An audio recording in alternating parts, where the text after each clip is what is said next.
If somebody had something to offer, of course. But opinions? No. I mean, I think it's critically important that people keep their headspace very clean and very focused and moving forward toward learning the next thing and making it happen. And you have to protect it pretty rapidly. Otherwise, you know, you will take your own train off the tracks more often than anyone else could. Hello, and welcome to Crushing Classical, redefining a thriving classical music career. On today's Fireside Chat, we have a special guest, Ken Preuss, former trombone player and middle school chorus teacher who created a six-figure business from scratch. Ken happens to be Eileen's brother. I know both of them from my Chicago Youth Symphony days, and I went to Indiana University with Ken for my undergraduate degree. He was a trombone performance major there, and at the time, I was certain that he would have a job someday in a trombone section of a big orchestra. He was a great player. So I was fascinated when I heard after college that he not only wasn't playing trombone anymore, but that he built a very successful business after grad school. He was very strategic when building this business, and he tells the whole story on this episode. I really wanted to have Ken on the show to tell all about what he created and how he did it. This conversation is so valuable for anyone thinking about breaking out and building something for themselves. Let's get started. Hey, Eileen. Hey, Ken. Hey, How's it going? Welcome to the Fireside Chat. Great to be here. Super excited. Thanks for inviting me. You're welcome. So, we're starting the Fireside Chat today, and Eileen and I thought it would be an awesome idea to bring Ken Preuss on the Fireside Chat, who happens to be Eileen's twin brother. And I went to Indiana University with Ken, and we played in a brass quintet sometimes together. We're just reminiscing about that. And what's cool about what you did after undergrad is what I want to talk about. Because Sure. you did not go into music in the typical sense that you thought you would after school. So tell me a little bit about that before we get into the other thing. Sure. So, in high school, prior to going to Indiana, I had done a lot of theater. In fact, when I finally made the choice that I wanted to do trombone performance and ultimately chose Indiana, I was a little bit torn because I knew that I also had a love for theater. And like a lot of people going to, when you go to college, you're pretty sure you know what you want to do. And I think even as time goes on, high schoolers feel pressure to figure out and declare what it is they're going to do. So I, of course, declared I'm going to be a trombone player. I'm going to go for trombone performance. I was fortunate enough to get accepted into several schools, and I ended up choosing, and logistics made it possible for me to go to Indiana. Um, by the time I got to senior year, I mean, there were some great experiences, of course, and you and I played together in a number of things. We were actually just talking before we started the recording, of course, about playing in the brass quintet for the Madrigal dinner at Indiana, and it's interesting that when I remember that experience, I remember thinking part of me. I mean, I remembered performing in madrigals in high school. So Yeah, part of why I enjoyed playing for the Madrigal Dinner or playing in pit orchestras at Indiana was because it gave me a connection back to theater. And then by the time I got to senior year, I sort of started longing for some of those theatrical experiences again. interesting. And yeah, and it, I sort of had this epiphany. My senior recital took place in the middle, so in December of Hmm. my academic year, senior year. And I remember, I don't, you may or may not remember this, Tracy, but my second semester of IU, I did things like I took dance. I took a theater class. I I did things. I kind of stepped away from the trombone for a little bit, just to almost like a little temperature gauge. Like, hey, Ken, let's check in with ourselves on this trombone thing because I was getting a little bit bored is not the right word. I just felt that it was very one dimensional. I started not being able to envision myself sitting in the back of an orchestra or playing in a military band, for the next 10, 20, 30 years. Right. And you You got to know, do that pretty regularly at Indiana, so you got kind of a taste of what that would be like, playing. You absolutely. were playing bass trombone, weren't you? I started on tenor trombone and then I switched to bass. I was doubling for a while and ultimately I was playing bass and my senior recital was on bass Okay. trombone. So yeah, I mean, it was one of those things where I really wanted to check in with myself as far as what I was going to do post Indiana. So upon graduating, I decided I was going to put the trombone down for a little while. And now that I had all this experience, like you said, playing in orchestras and all that regular experience there, I decided to do the final litmus, which would be put the trombone down and go entirely the other direction toward theater. And I joined a auditioned for and joined a traveling theater troupe in the Chicago area that performed for schools in both the city and the suburbs. And Dude, I didn't remember that. Was that right after you graduated that you did that? the summer, it would have been the fall. So I graduated, May. Hmm. During the summer, I performed in a production of The Sound of Music in the Chicago suburbs. And, and I auditioned for and got into that troupe in the middle of August. Okay, wow. I just didn't know that timeline. I remember that you auditioned for that, but I just didn't remember the timeline.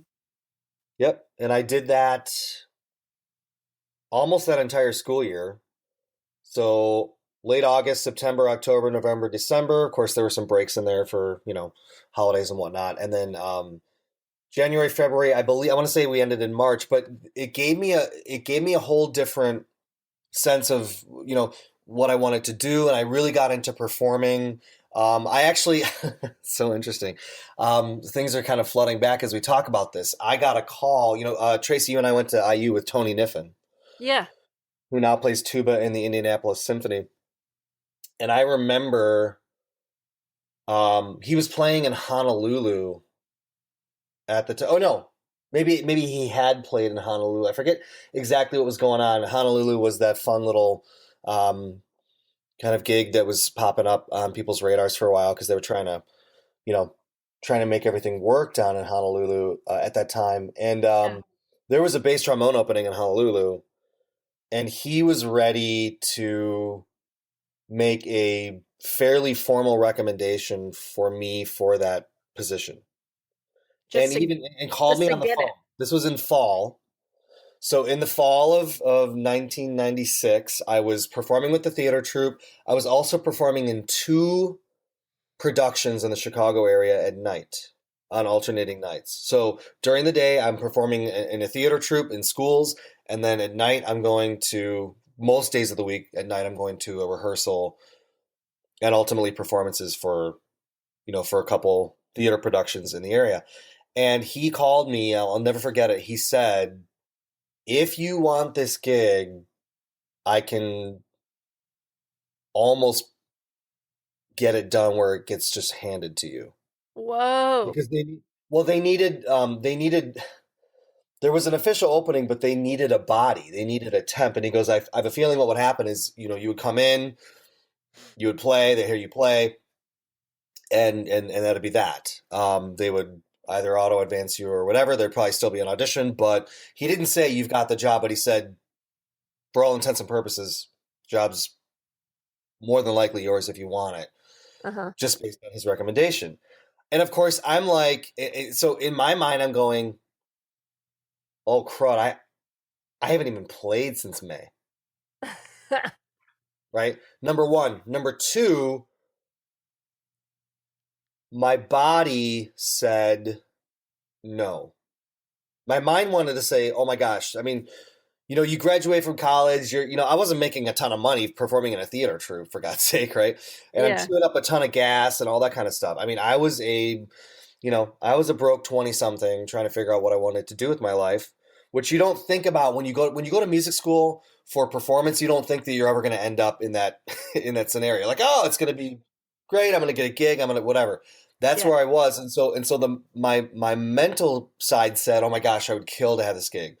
But one of the early things that I learned about this, and I mean, we continue to learn as we as we grow and get older and all that. Certainly not perfect at it, but um, one of the big takeaways at the time was, in retrospect, bodies never lie.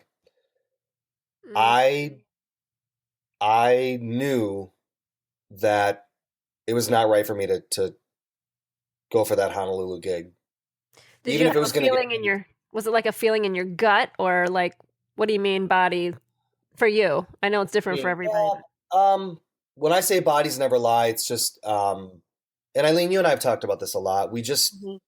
When we allow ourselves to know, we just do.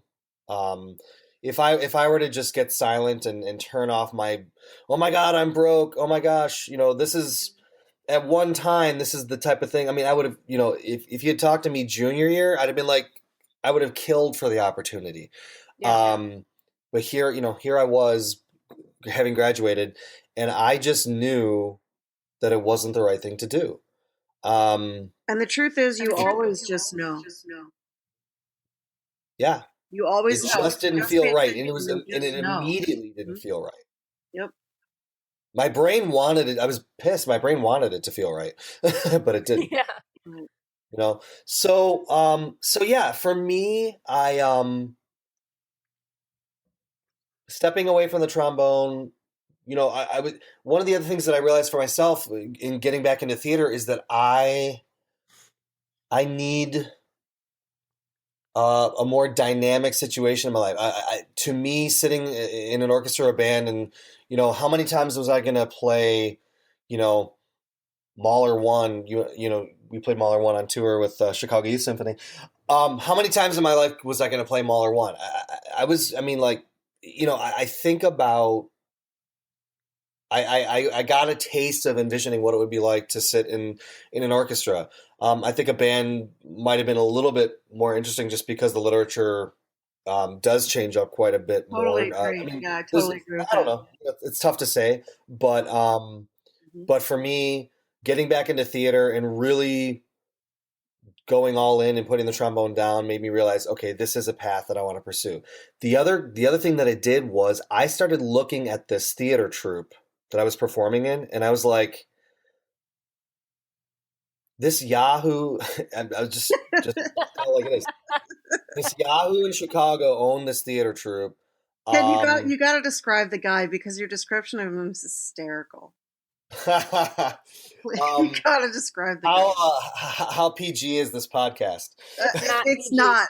We say I fuck all the time. Don't the worry about guy it. lived the guy lived in a the guy lived in a penthouse pretty close to the John Hancock Building downtown Chicago. So he said, "Hey, do you want to come? Why don't you come and down and we'll interview?" And so I saw an ad in there was a newspaper at the time in Chicago called Perform Inc. Perform INK, like a play on performing, but it was Perform Inc. And Uh-huh. so all the auditions were posted on it. There's now they now have a Facebook presence in Chicago, but I saw the notice for the local theater troupe performing in schools, yada yada. Call this number, you know, call the number. Had a brief phone conversation. He said, "Why don't you come down and we'll do an interview?" Great. And I was like, yeah, I put together a very scant theater resume of what I had done. I'd done some stuff in high school. I put it all in there, whatever. I was, had a headshot, the whole deal. And I he gives me the address to his penthouse. I'm waiting in the lobby. I walk in the lobby. It's like marble. There's a guard there. I'm like, okay, this guy's legit. And I'm waiting, and the interviews. Let's say the interview's at 2 o'clock. I get there at 1:50. I'm waiting. 2:05, 2:10, 2:15, 220, and I want. This is the kind of thing like I want to do this. First of all, I want to be able to make money doing some theater. Please, what is going on? At one point, this guy walks. So people are walking in and out of the penthouse, and I take note of this guy who walks in. He's probably like in his late 30s. He's got dark hair, kind of dark, maybe a little longer, a little bit curly. He's young, like I said, maybe 30s. He's got an 8 o'clock shadow. He's wearing a like a velvet jogging suit that's matched. I want to say it was like light blue. So light blue, like velvet jogging pants, light blue, velvet jacket, and carrying a little dog. And I'm like, oh my God, is this the kind of person who lives here? And the guy went up. Sure enough, same guy comes back down. He's changed. He's like, hey, sorry I'm late. And I'm like, wow, oh hey, what's up? I think his name was Matt. And I just saw you coming with your little dog. Yeah, that's great. He goes, hey, why don't we go across the street? There's a little terrace right out at the base of the Hancock building. I'll try to make the story short, but it is pretty funny. This will sum up the interview right here. So I'm like, here you go. We sit down at the terrace at the base of the Hancock. We're kind of out. It's a beautiful afternoon. And he, like, I'm like, here's all, I take out my little folder. I said, here's my resume. Here's my headshot. And I started to explain. He listens to me for just about, maybe 15 seconds. And he says, and he's kind of like scattered. He's looking around. He's sort of halfway looking at what I gave him. And about 15 seconds later, he stops me and goes, wait. Oh my gosh, would you look at her? And I turn around and I kid you not, I'm staring at a 16-year-old girl walking down the street. Oh my God. Yeah. Yeah. So anyway, I got the job. I was like, this guy, okay, look, this guy was a misfit. This guy was a misfit. We would show up at schools. So I got the job. We're performing in the schools. We would show up at schools and they would say, Matthew said there was going to be a check. And we're like, Hamina, what are you talking about? Wasn't that handled already? No. We're not going to let you perform. We have a check. We're on the phone with him. Like they're saying we need a check. It was a nightmare. I finally volunteered. I don't get a check. Like you were supposed to bring money, or they were supposed to bring money. Right. And I said, Matt, so I talked to him later. So one weekend, I said, hey, can we meet? Sure. Please bring your jogging suit. So I said, hey, could I be the touch point? Like we need to put a system around this because and by the way, he had been running this thing for like, I don't know, 3 or 4 years. He had it in multiple cities. I don't know how the guy put his shoes on in the morning. But he must have had money if he must have been doing okay somehow. Oh yeah. I think he had like an MBA from, University of Chicago, and he wasn't dumb. He just was a misfit. So I finally said, hey, could I be the touch point? Sure. And we put a system around it. And so that's when I started realizing this business is not hard. This business this guy's running, this is a joke. I could run this business 1,000 times better. And it's easy. The business is easy. And then I was like, ding, in my mind. Uh-huh. Why couldn't I just do it? This is not hard. I started doing a little bit of research on how easy it was to get lists of schools. There are list brokers, and now it's all digital. At that time, it wasn't. There are list brokers. All they do is compile data on schools, including not just the school address, but contact people. Who's the principal, assistant principal? Who's the primary contact in the front office? Who's the tech contact? Who's you name it. And so you subscribe to a service, and all of a sudden you have a list of schools. And then you get, 100 stamps, and you put together some kind of a mailer. Like, this is not hard to do. So that's exactly what, I got this entrepreneurial itch.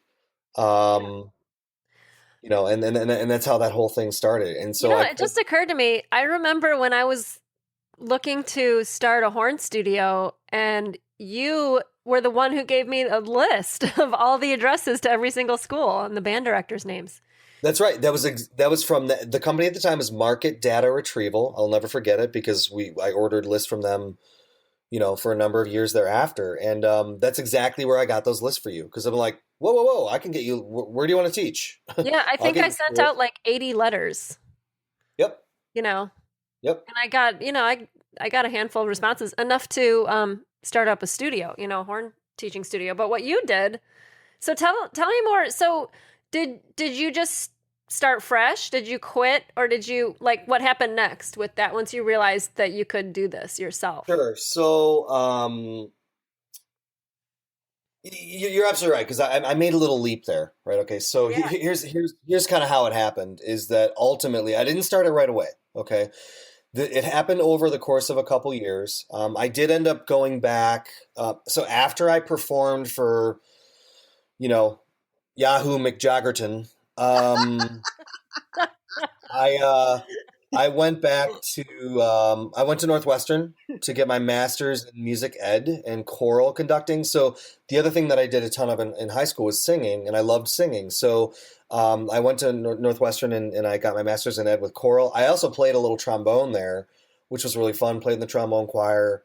So I had a nice experience with a lot of variety at Northwestern, which I really appreciated. But the degree was in. I got my teaching certificate with a specialty in choral.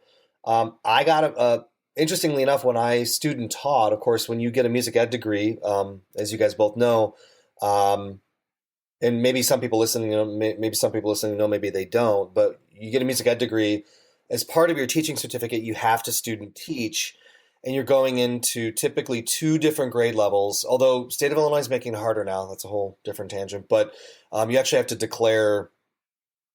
You don't get a K-12 certification anymore. They're trying to change it, where you have to declare if you're like K4, 4.8, or 9.12 or something like that. So in my point is until you student teach, you have no clue what age level is right for you. It's all Right. theory.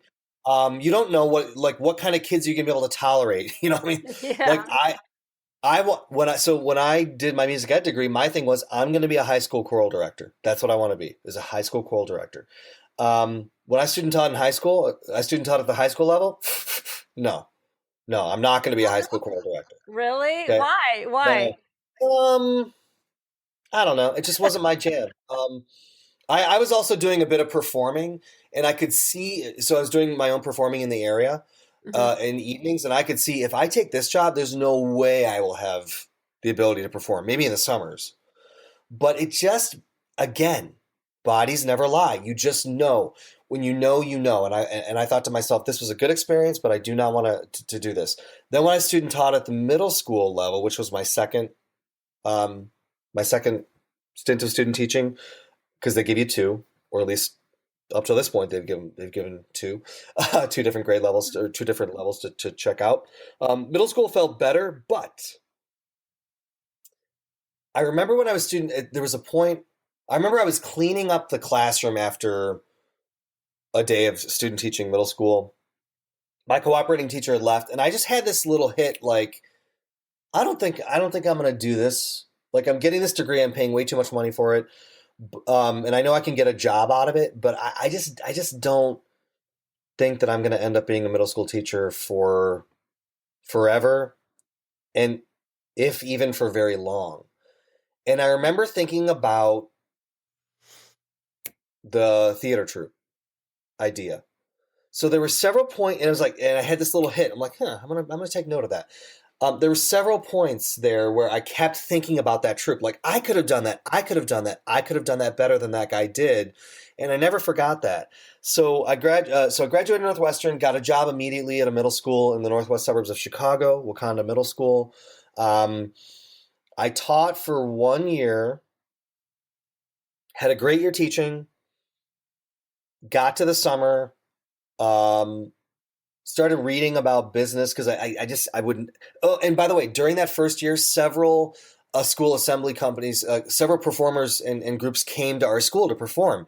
And of course, I'm like, I know that business. I would actually talk to the people. I'd say, hey, you know, how do you guys book? How do you guys like? I would, because I basically ran, I ran the guy's business for the time that I sort of for the time that but I started asking more questions that I didn't know the answers to. So if they had a break, if the performers came to Wakanda Middle School and I had a break, I would just say, "Hey, quick question. Where'd you get that sound equipment? Oh, yeah, blah, blah, I'll take note of that.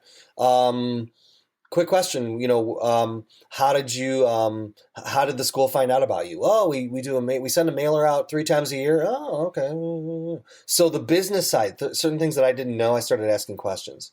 Mm. After my first year of teaching, I had the summer off. I made the decision that I was going to teach one more year. But during my second and last year of teaching, I was going to be teaching during the day and building a business at night. Interesting. So It's a you very, were like, very this is what I'm doing. deliberate. This is what I'm doing. And again, I just knew it. I'm like, this is like, I know now that I've talked to all these people coming to the schools, all these other performing groups and whatnot. The holes were even less, and the idea that I could do it was even more clear.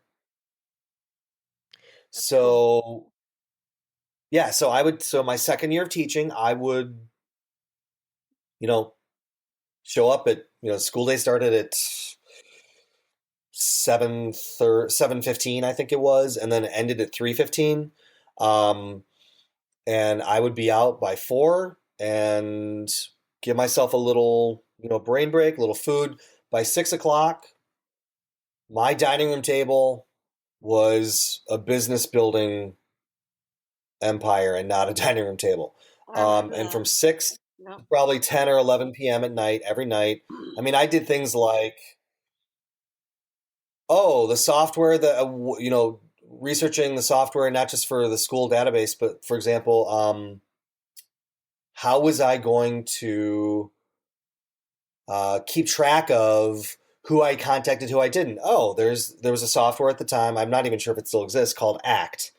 Act was a kind of a sales support software where it could import all of those school contacts with the click of a button. And if I made contact with the school and had a conversation, I could write notes about it. I could set myself reminders. Basically, I could tell this software will allow business to happen and booking schools and setting reminders. And basically, it was a sales cycle type software. Hmm. And I didn't know anything about sales, but it was, I knew that schools were buying. I also found out, um, several people gave me some really like, oh, you're thinking about starting something cool. Let me tell you right now, the parent teacher organization is the epicenter of the entire thing. That's who you got to get your mailer in the hands of. Oh, that's really interesting. Mm. I started PTO, parent teacher organization. Learning about that. I Act software, that sales software, could only run on a PC. I only knew Mac. Guess what I did? I bought a PC and learned it. I remember I bought a Dell, and at the time, this is so funny. There was a tutorial on the Dell with this little like German scientist guy to be like, "Hello, welcome. Lesson number 1: how to turn on your computer." And I did every one of those damn lessons. Um, Learning like basic accounting because I didn't know anything about that. So I just threw myself at it for an entire school year. End of my second year of teaching, which would have been around June, I submitted a letter of resignation. Um, and I started Quest Educational Programs. That's what I named it. Also did research on, got a logo made. I got a business registered with the state. Like simple things, but just stuff that you have to do when you Yeah. start something. So yeah, that's kind of how all that started. So what were the shows about?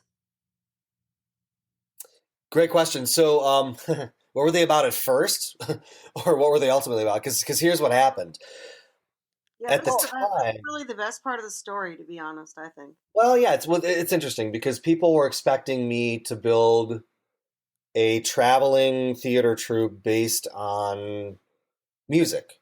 So either the trombone or a music ensemble, putting some kind of music ensemble together or hiring a music ensemble, those types of things. And what, the other thing that I did during my second year teaching is I took two of my sick days and I went to a trade show in Chicago. There was a trade show specifically for school assembly companies. I went as um, as a customer. Not that I was going to buy a school assembly, but basically anyone could go, just pay the fee and go. I took 2 days off. I went, and what I could see was there were a lot of assemblies that were based on music and performing, and I thought, I want to find something that's different. At the time, there was a huge push for like in the corporate environment. I was just paying attention to newspapers and all that. There was a huge push for teamwork, and like we're going to take our office and we're going to go do a retreat where we everyone grabs hands and makes a human knot and then they have to get out of it. Right. Or like there's a big push to that kind of thing, right? So I was like, okay, first assembly is going to be teamwork.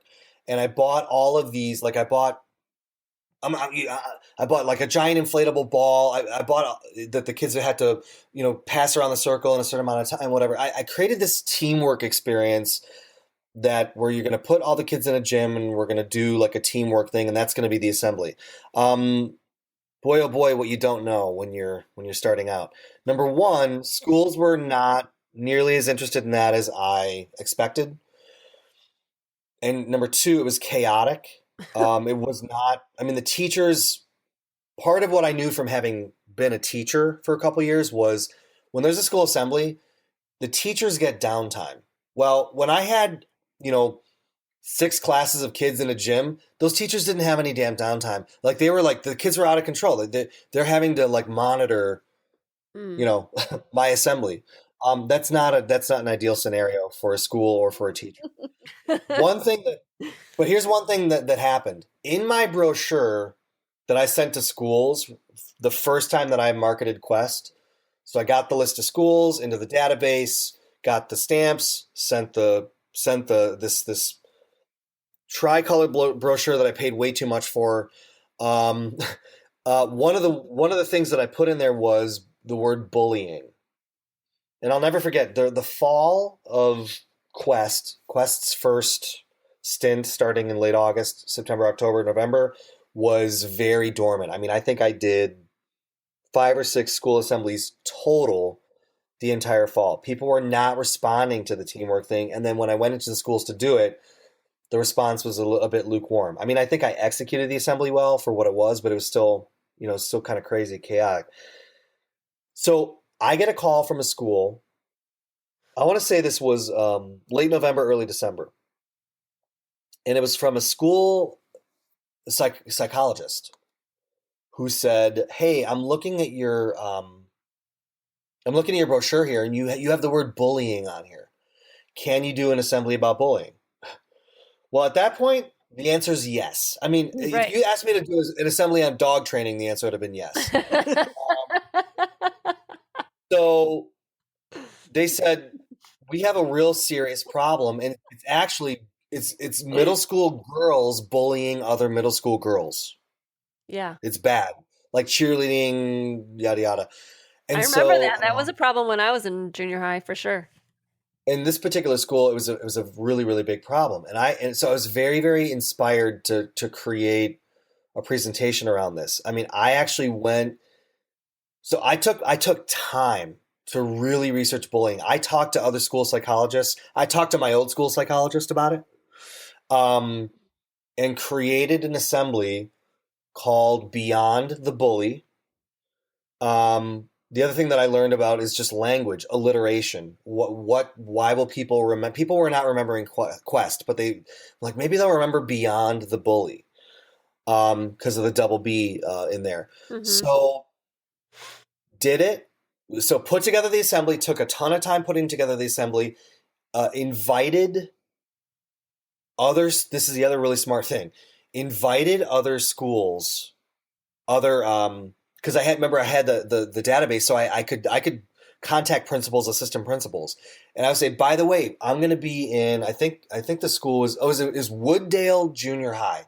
Wooddale Junior High was the school because Wooddale Junior High turned Quest around. Wooddale, we're going to be at Wooddale Junior High doing our presentation called Beyond the Bully. Can I email you the flyer for it, and would you be able to send a representative from one of your schools To go and see it. and to go and see it? A representative from I think three or four other schools went to see it. It was a skit based. There's tons of interaction with but I put them in the gym. But I put them in bleachers. The kids were watching the show, not creating the damn show. Uh-huh. They were, the actors. It was funny. It was poignant. It was sad. It was happy. It was rich. I mean, it was absolutely. I mean, if I do say so myself, it was beautifully constructed because I took the entire month of December. I think we performed it early January, right after the top of the year. Those three or four other schools that came to see it booked it on the spot before I left Wooddale Junior High, and Yeah. they said, "I'm telling every other school in our district about this." So you designed the whole thing. You created essentially you wrote a play or you wrote like a skit. Yeah. Yeah. I wrote a play and a skit, and it required four actors. In fact, the first one that we did, I performed in. I mean, the Wooddale Junior High one, I was a performer in it. I didn't, I didn't have enough people, Right. so I convinced a few friends to wrangle together and let's look like we've been doing this for a long time. We rehearsed the heck out of it, and we showed up and we did it. And those schools started booking like mad. Well, guess what? Guess what I got to do? Hire four actors because now I had work for people.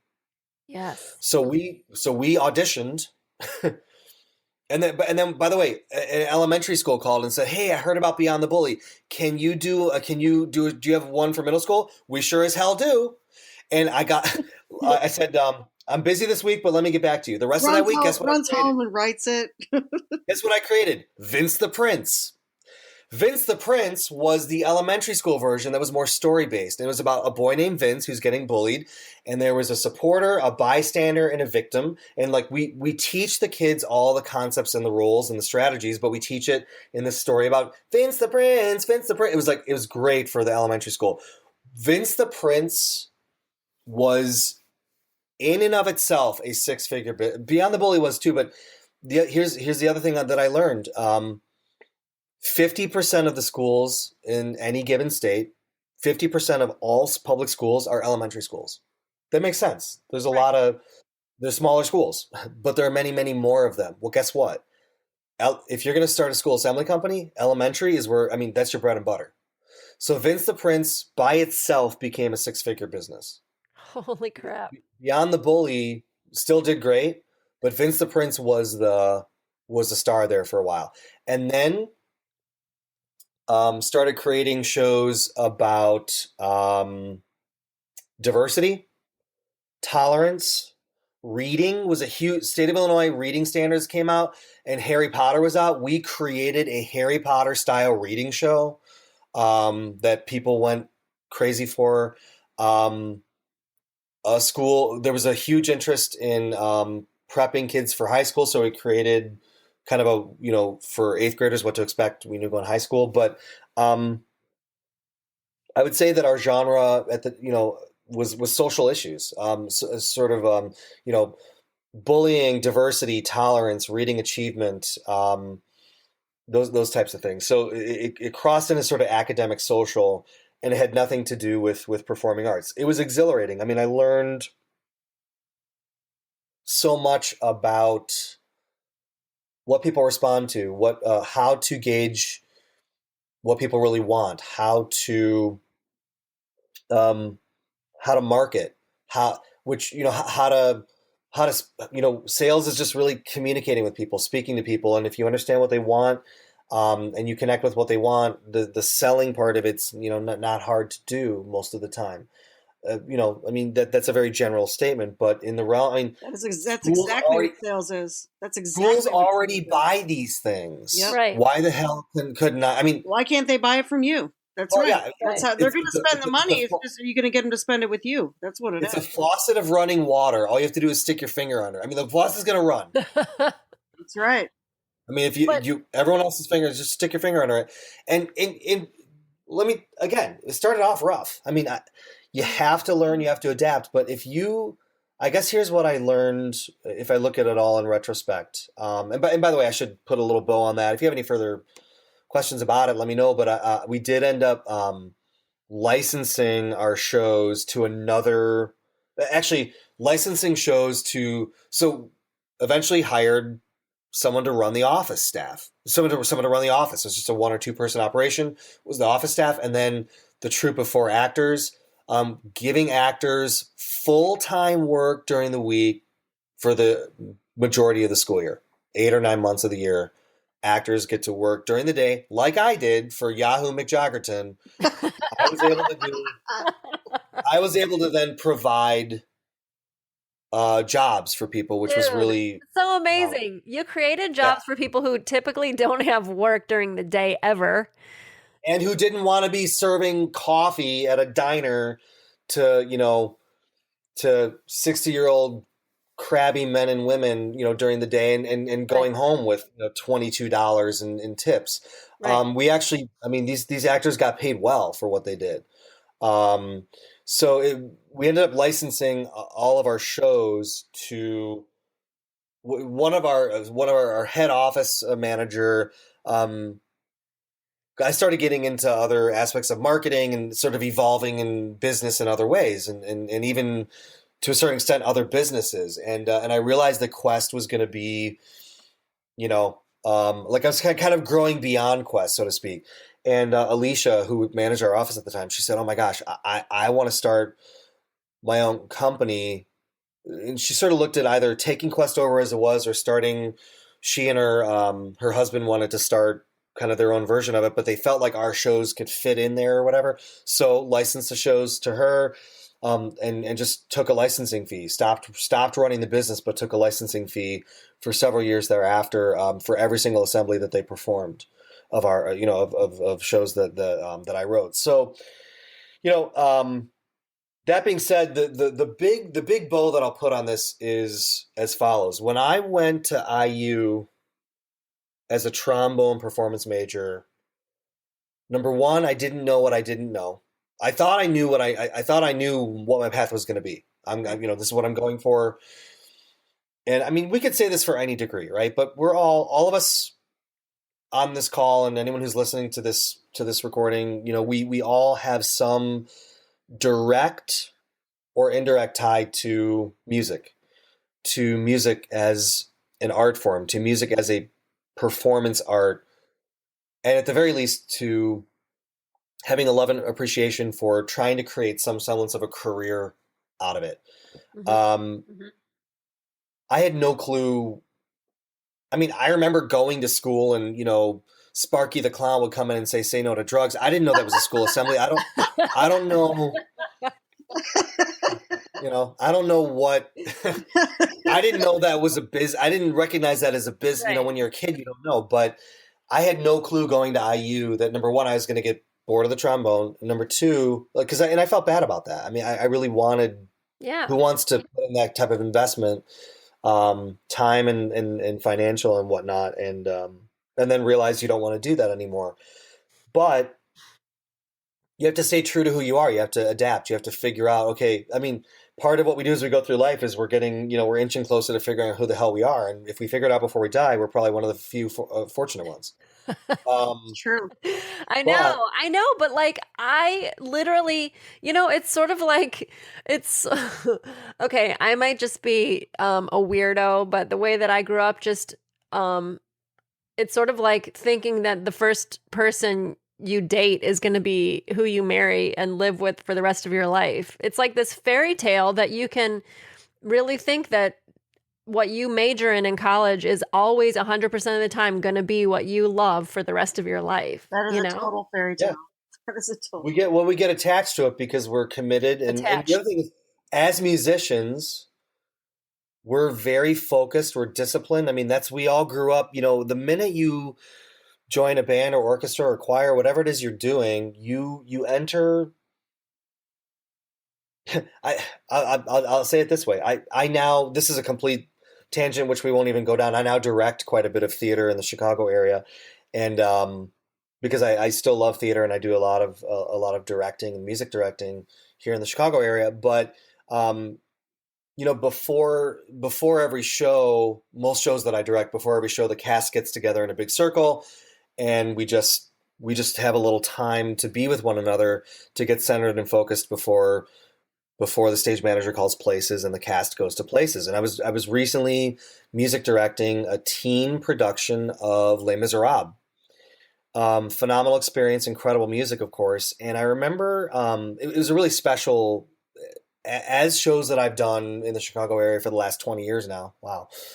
Um, as shows that I've done go, this was one of the more special ones. And I remember several of the staff spoke, and then they said, Ken, we want you to say something and figure out what you want to say. And I didn't really know what I wanted to say. And it came to me, and I just said, do you guys realize that nobody, I mean, now looking back on it as an adult, we are the 1%. Nobody chooses to do this. I mean, even the fact that somebody chose to go down the path of music, that's an incredible thing. The amount of focus, the amount of dedication, the amount of work. Mm-hmm. I mean, we didn't. I remember saying to the teens, I said, we could have all been watching reruns of Friends instead of being instead of spending hours and hours and hours in rehearsal. I would say the same thing to anybody listening. Think of the hours you spent in a practice room or the hours you spent working on your craft. That is a 1% scenario. Yep. That is a commitment beyond commitments. So when you go to school for your instrument, whatever it may be, and then you realize you don't want to do it, it is crushing. Mm-hmm. Mm-hmm. Yep. It's crushing. But you are who you are, and you have to stay connected to who you are. And the other thing that I realized is there's so many options. I mean, a school assembly company was the natural fit based on my own experience, but I also think nothing happens by accident. What have you done? What have you learned? What have you seen? And you have this little thing, like little, tap on the shoulder, ding, ding, ding. You could do that. But then you're like, oh, no, no, no, no. We shut ourselves down. We say, I don't have this, or I don't have that, or I'd never be able to do this, or I'd never be able to do that. Well, the amount of the amount of faucets that are out there directing money towards something that you could create a business around based on your knowledge, skill, passion, craft, instrument, whatever, even the focus that you have is a 1% level of focus for doing something entrepreneurial in the arts. Yeah. Um, Yeah. And so many people, when you started describing all that went into creating this business, there were so many chances where you could have gone, oh, fuck, I don't know how to do that. Or I've never written a show before. There was so much stuff that you had to figure out, and you just kept doing one thing at a time until you built this thing. Mm-hmm. Yeah. And the number of times I said, I don't know how to blank. I mean, Right.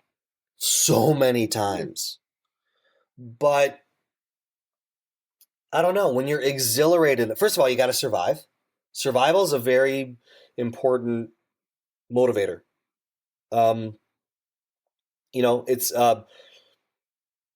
It's it's fight or flight. I mean, it's like, what, if you have a rent to pay, guess what? You will you'll figure out that software that you need to figure out, to get the school database built or whatever.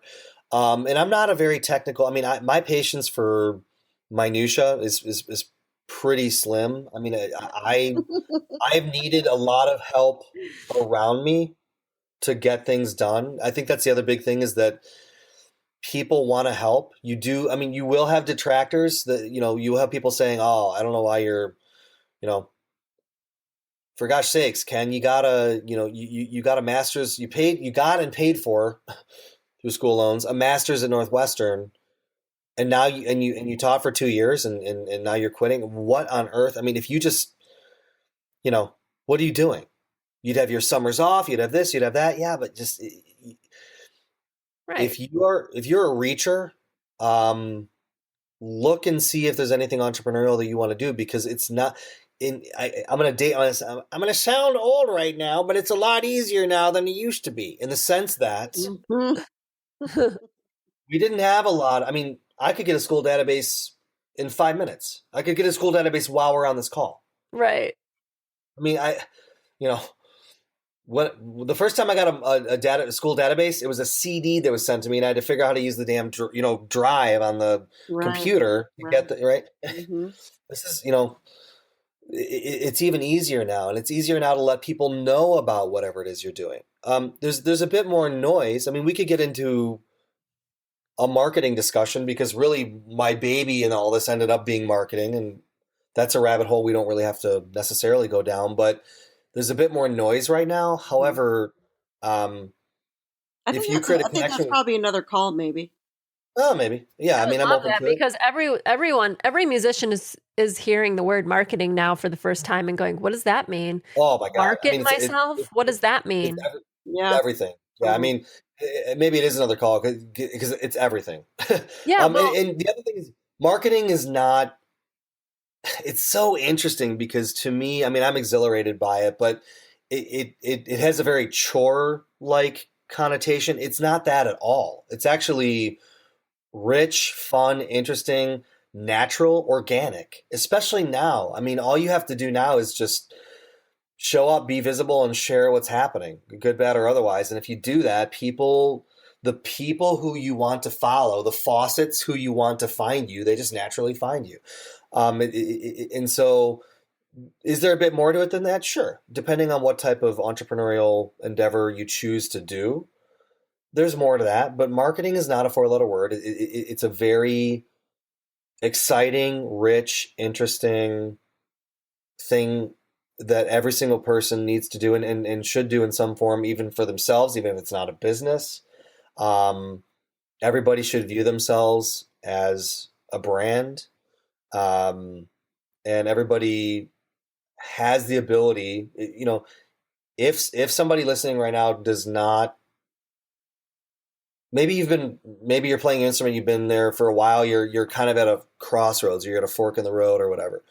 Um, get connected to what's really going on. There may not be a problem. It may just be your perception of it. You might listen. If if I had been happy, if I knew that I would have been happy or could have been happy sitting either in an orchestra or in a military band, provided that I had the fortune of getting chosen at the end of an audition.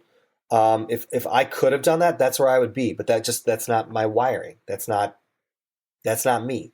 mhm. Um, and so I'm fortunate that I was able to recognize that early enough to go down this path that we're talking about now.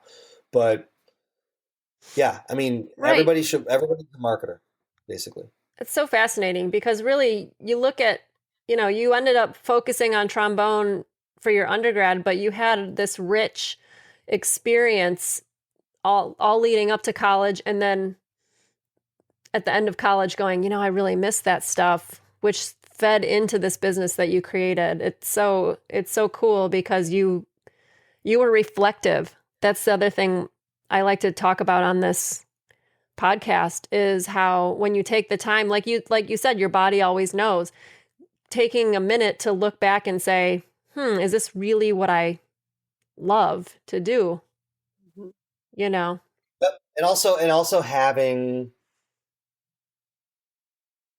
I'm going to rephrase that, ensuring that you have the self belief that you deserve about it. And when I word it that way, when you start telling people what you're going to do, a certain percentage of people will always say, "Really? Why would you do that?" Or Hmm. "What? You just got a degree, a master's in music ed and a teaching certificate 2 years ago. Why on earth would you do that?" And people are people have their opinions. Um, that's their wiring. Right. You need to figure out the bubble that you need to create so that you maintain your knowingness that you can do it. Hmm. Because the biggest thing that will keep somebody from doing it is not the it itself. Anyone on this call can learn anything they want to learn. In fact, again, in today's age, you can learn anything. There's probably a YouTube tutorial or 100 on whatever it is you want. You want to learn how to market? You want to learn how to you want to learn how to sell? Do you want to learn how to, you know, how to create a theater troupe? Do you want to learn how to whatever? Or any little thing, you want to learn basics of accounting. I mean, anything you want to learn as far as creating a business, it itself is not the problem. It's us. We will get in our own ways. We will allow our circumstances and people around us to influence what we think about what we can actually do. Yes. So that actually leads me to a question that Eileen, we've talked a lot about when you decide you're doing something, how you make it happen, Mhm. and Ken explained how he made it happen by, declaring to himself that like he was going to teach for one more year and on the every off hour that he had from teaching, he was going to build a business. And that's, he decided and he started working toward that. But this, what you're talking about right now goes into a little bit of how much of it do you declare to people in your life in order to avoid that backlash? Someone that I interviewed yesterday mentioned the same thing, that when she decided to change paths on her career, it was still in music, but it was going in another direction towards education. She had a lot of, resistance from her parents who were like, no, this isn't what you went to school for and stuff. And so, like you said, you're going to get a lot of stuff from people saying, "Hey, wait a second, you just got this degree. Are you going to waste it or whatever?" So, how much did you filter that out, put a filter on so that people didn't really know exactly what you're doing so you could focus? Was that a thing that you did? Yeah, I mean, well, I was very, very selective. First of all, back then, this would have been. So I started Quest in 2001. In fact, I started Quest like officially started Quest as far as it exists, and I'm trying to transact and get schools to book Mm-hmm. like 2 weeks before 9/11.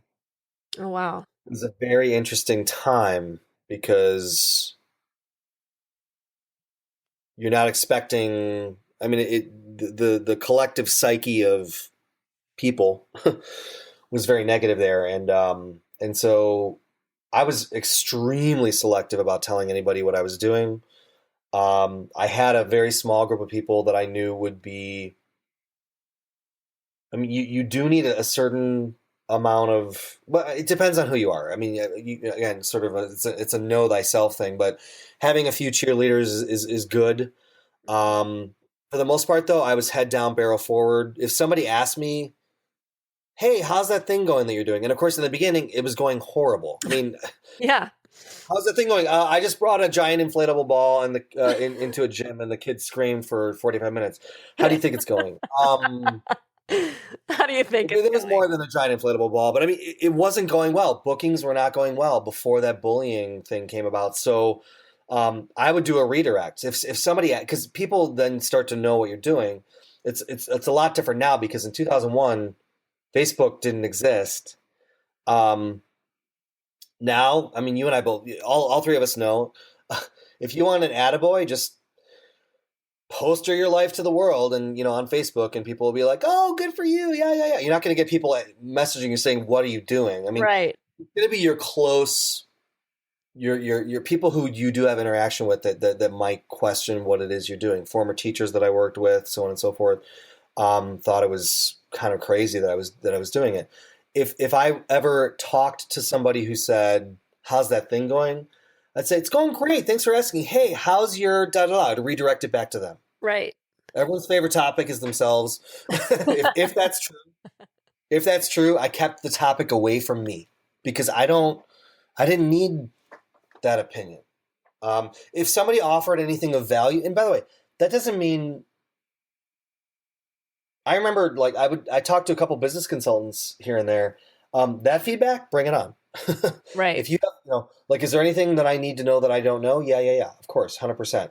But if somebody, if another teacher or if somebody who's never done anything like this has an opinion, uh, Hmm. there's no value there.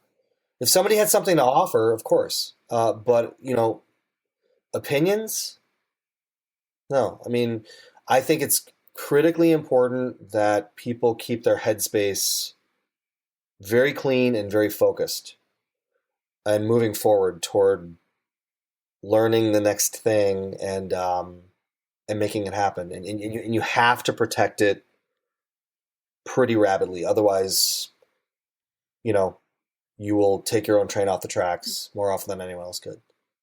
Totally. Yeah, that That's makes good sense. advice.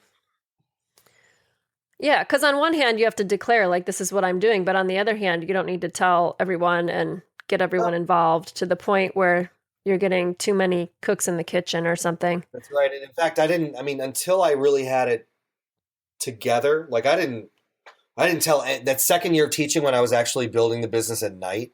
I didn't tell anybody about it. None of my coworkers, no one. Nobody knew about Quest. Hmm.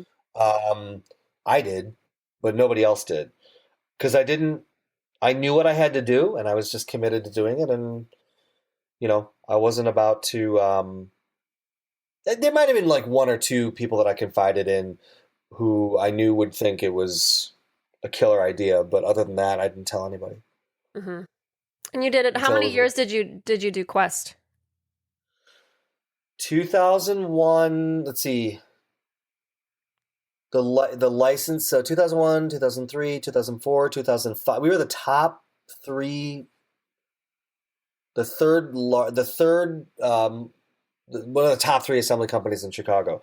We couldn't quite crack. There were a couple companies that have been around longer, doing even more shows. But as far as number of shows, and providing work, we were in the top three for starting 2002, second half of 2001, 2002 school year was when bullying kicked in, and that's what did it. Licensed the stuff in 2005, and then they ran it for a couple years and then decided to do something else. So 2001 to 2007, 6 years.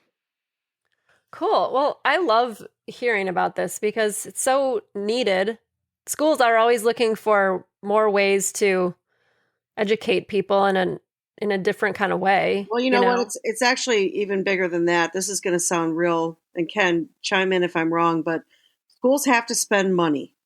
There's a certain amount of money they have to spend on this Yeah. kind of. I mean, let's just get down to the brass tacks. I love how unicorn you are about it. Like, oh, they're always looking for great. Yeah, let's be let's be clear. Well, aren't they? I mean, I don't They have know. money. No, they have a certain amount of money that they need to apply towards. I don't know what the category is. Ken, you could probably say it better. So that, I mean, he was filling a category they had to spend money on. Yeah, I mean, they both things are right. Tracy, you're right. They do. They want. It is a. It makes a school administration look good Hmm. if they bring in a presentation that helps kids learn blank. Right. Hmm. Um, that is a Especially PR bullying. Bullying is a huge problem. huge. Although, I mean, yeah, and I still think, I mean, if somebody wanted to do a bullying presentation today, there are some that are out there. I still think it would go over fairly well. At that time, I was fortunate because it was really, really new as far as a sort of a mainstream media type topic. It was really, really hitting the airwaves at that time. But Eileen, to your point, yes, it's not even so much line item. It's just, I mean, listen, if you can create, and you could do this with your instrument. I mean, Right. Yeah. the one core point, Eileen, that you made that's 1,000% right is schools. That is a running faucet that will never stop running.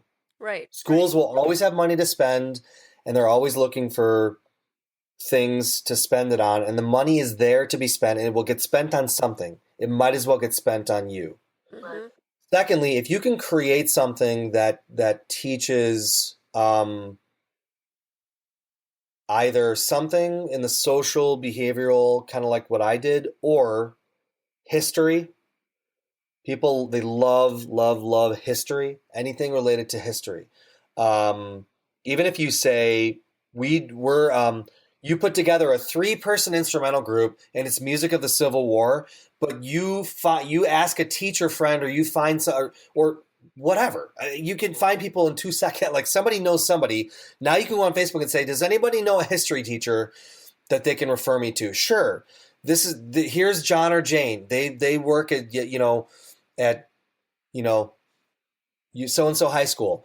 Awesome. Hi, John and Jane. I have a music group and we're doing songs of the Civil War. Can you help me build a presentation? Schools eat this stuff for lunch. I mean, this is, if you can, educationally speaking, um, there's money to be spent, and it's going to get spent somewhere, and it might as well get spent on you.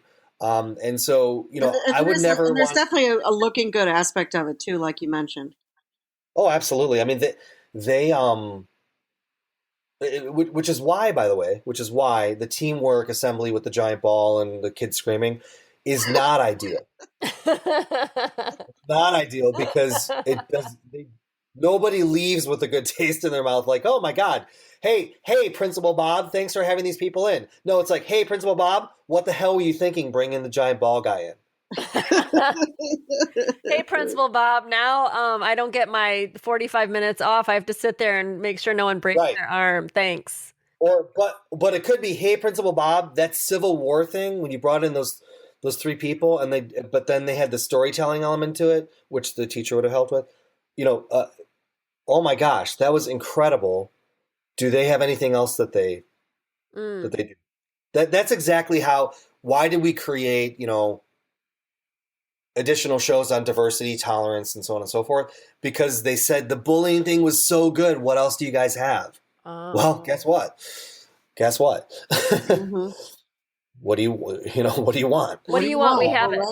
Mm-hmm. Yeah, we'll create it. So part of it is having some instinct for what they want, but I'm telling you, history, you cannot go wrong. Social issues, you cannot go wrong. If anybody's listening right now, and I would never want to sequester somebody to the educational space for entrepreneurship, but the other big thing that I've come to realize is that in addition to marketing, just I use the word distribution. It's just, I'm really talking about faucets.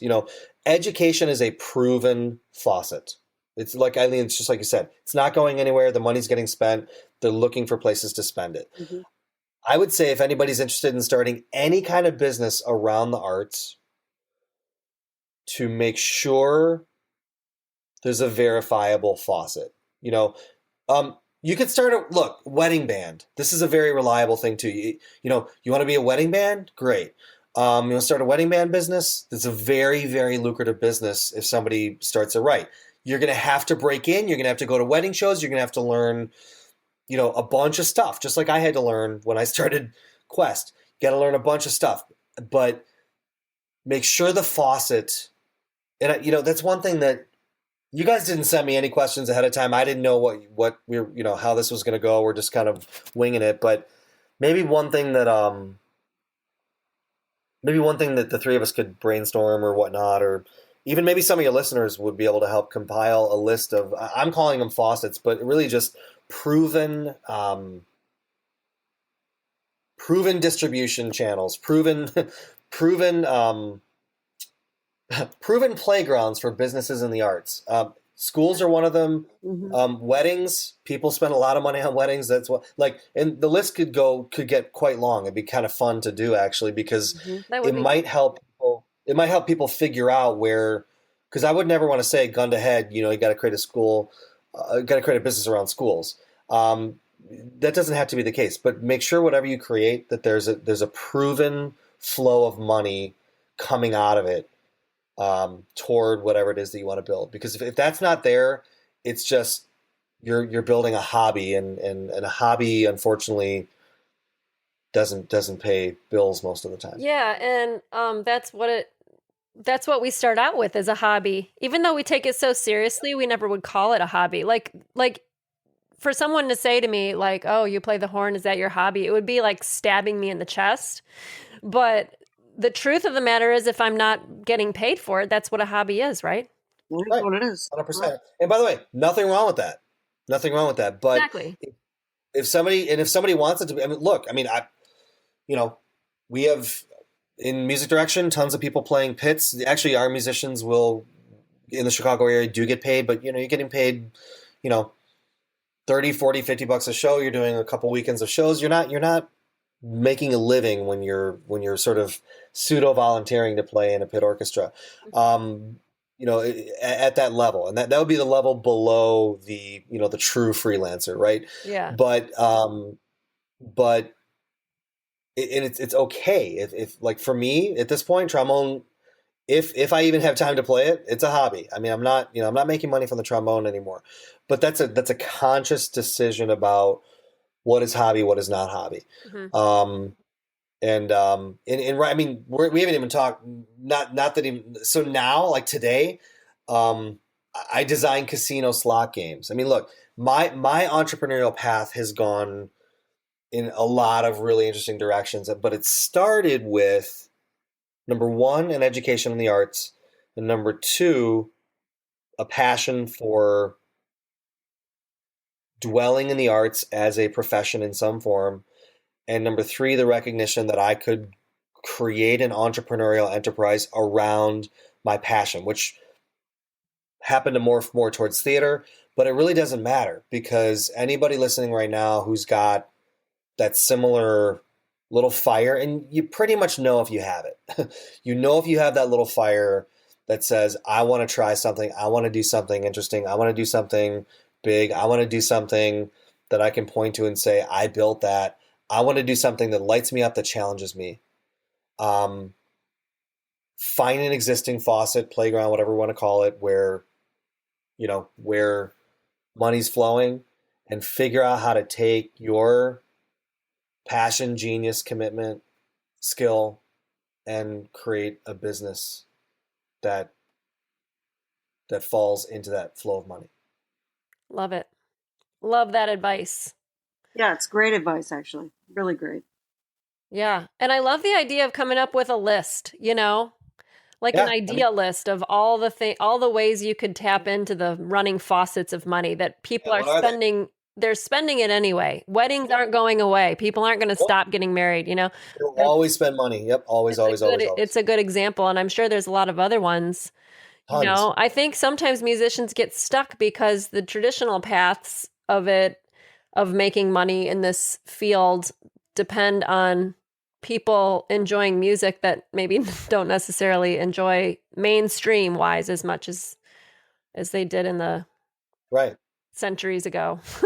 So I mean, like, it's kind of it's a stunted idea machine or something, where you're sure. like not coming up with ideas. But I mean, schools, weddings, libraries, corporations will spend money for entertainment till the end of time. Mhm. We could brainstorm that list, and it would be really interesting because the number of faucets out there are probably a lot larger than anyone realizes. Love it. Okay, well, let's talk about the possibilities of doing that. Let's wrap her up because we're going into a little longer than the normal episode, but it was totally worth it because I loved hearing everything that you brought to the table about this business model, and it's awesome. And hearing all about it was great. I know I got, we went down a little tangent of, my meeting the guy for the interview and all that kind of stuff, but I do hope, No, but I mean, that's like the and best again, part of the story. I am very, I'm very passionate about this stuff. So I do appreciate, I mean, this has been fun. Thank you guys for having me. I didn't know what to expect, but it's been great. So thank you. Thank you. And, I would love to get back on and talk about marketing and do a whole show just on marketing. What do you think, Eileen? Yeah, totally. Because I'm down. It's fascinating. It's fascinating. It's a totally foreign topic to musicians. So yeah, let's do that.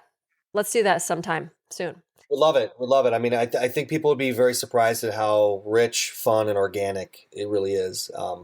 Lot of misconstrued notions out there about what it really is, what it isn't. So yeah, let's do that. Okay, let's definitely do it. All right. Thank you so much for joining us today on the Fireside Chat. And if you're enjoying this conversation and you want to join in, come and talk to us on Facebook at facebook.com/crushingclassical and on Instagram at Crushing Classical, and on iTunes is where we're at, and write a review. Thank you. Bye.